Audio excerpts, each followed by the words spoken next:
Welcome back to the finale of What If Obi-Wan Died on Florrum. Thank you to all of you who watched the first two parts of this video.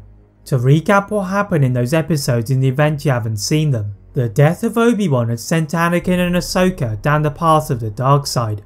Aiming to track down the Sith, they had managed to eliminate powerful leaders of the criminal empire, but the Sith escaped from their grasp.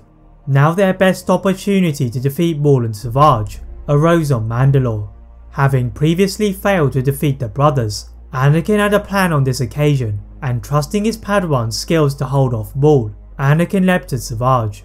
The Jedi Knight could sense the unrefined technique of Savage, and methodically cutting off his arm then shattering his knees, the Jedi Knight soon had the dark side user on the floor. As the Night Sister magic flowed out of his lifeless body, Maul let out a feral scream, and pushing Ahsoka into the windows of the palace, he was met by the equally determined Anakin. Wielding his darksaber, Maul tried to use his hate for the Jedi Knight, but he could not find a way past Anakin's onslaught.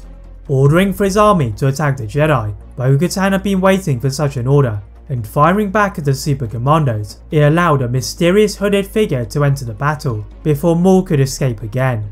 To the shock of the hobbling Ahsoka, it is our friend Barriss Sophie joining the hate-fueled plight of the two Jedi, and with Anakin, they managed to pin Maul to the seat of his throne.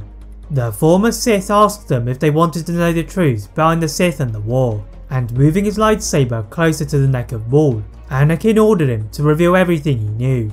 Briefly hesitating, his throat started to constrict, but looking behind them, they only saw a shadow of a figure moving away. Anakin asks Bo-Katan to track the killer, and raising all of their defences, the Jedi return to a rendezvous point outside of the planet's system. Tracking every ship that left Mandalore, the three Jedi receive a transmission from the Jedi Council again, and this time it revealed that Coruscant had just resorted to its emergency power generators. Anakin knew that Maul's killer managed to slip through their defences, and all taking their starfighters to Coruscant, they find that the darkened planet was now in the shadow of the Separatists. Unable to bypass the dreadnoughts in front of them, Anakin, Ahsoka and Barriss are forced to land on the flagship of General Grievous, where they hope to find both the cyborg droid General and Dooku. Discovering the ship to be unusually defenceless, they walk through the open doors to the bridge and crush the battle droid in the air. The Separatist leaders turned around, surprised that somebody had managed to get behind their fleet, but Grievous saw this as an opportunity to add more lightsabers to his vast collection. Ordering his Jedi killer to eliminate the intruders, Dooku then turned to his tactical droids on the other ships to commence their fire, and the combatants were thrown off balance by the Republic fleet.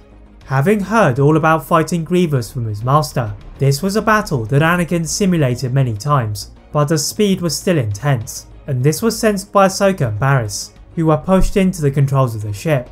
Dooku was about to kill the recovering Jedi, but they had inadvertently changed the course of the ship, placing it in the direct firing line of the primary Republic destroyer.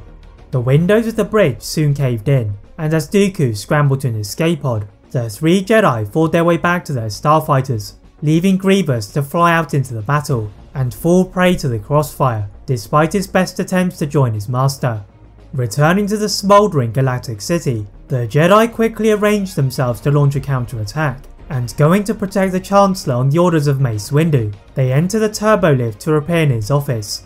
Anakin is utterly stunned by what he saw, as Palpatine was talking to Dooku about how they were going to defeat the Jedi. Accusing the Chancellor of being a traitor to the Republic, Palpatine points to the Jedi as the traitors, and firing a lightning attack at Barriss and Ahsoka, they are knocked out by the impact with his daughty statues. Ordering Dooku to kill Anakin, Palpatine merely sat and enjoyed the battle, but what he didn't notice was Ahsoka force-pulling a fallen comlink, and alerting the Jedi Council, she hears the rushing footsteps of the Jedi Masters. Palpatine did not even have time to praise Anakin for disarming Dooku, before he's swamped by the Jedi, and as Dooku refers to Palpatine as the real Sith, the Jedi try to cuff Palpatine, but Anakin beats them all by impaling his old mentor.